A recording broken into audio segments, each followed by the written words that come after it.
Bonjour et bienvenue chez DigiSchool. Je suis Rémi Carl, votre professeur de sciences de l'ingénieur. Aujourd'hui, nous allons étudier les courants électriques.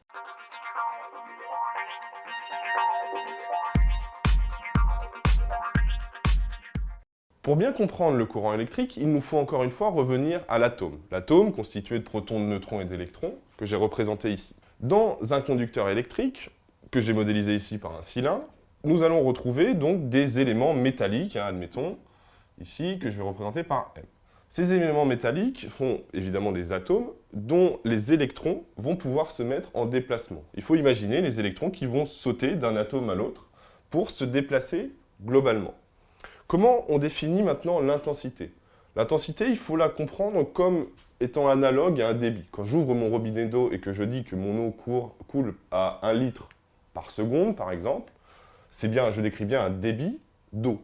Et dans l'électricité, on définira l'intensité de manière analogue.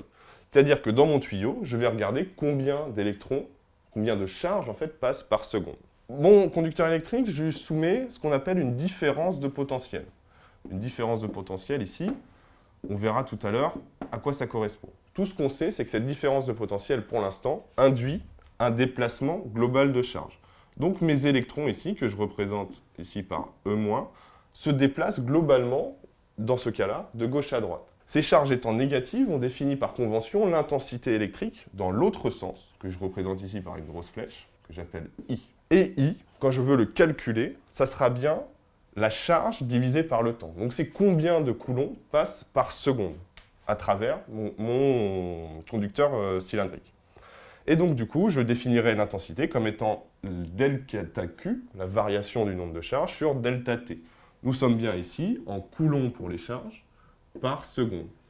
On définira l'intensité ici en ampères, et on dira que 1 ampère, c'est bien égal à 1 coulomb divisé par 1 seconde. Donc 1 coulomb par seconde.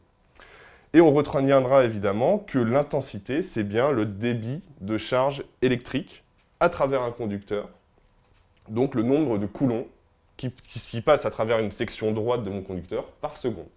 Voilà, c'est tout pour aujourd'hui. J'espère que cette vidéo vous aura plu. N'hésitez pas à consulter les autres fiches de cours disponibles. À bientôt sur DigiSchool.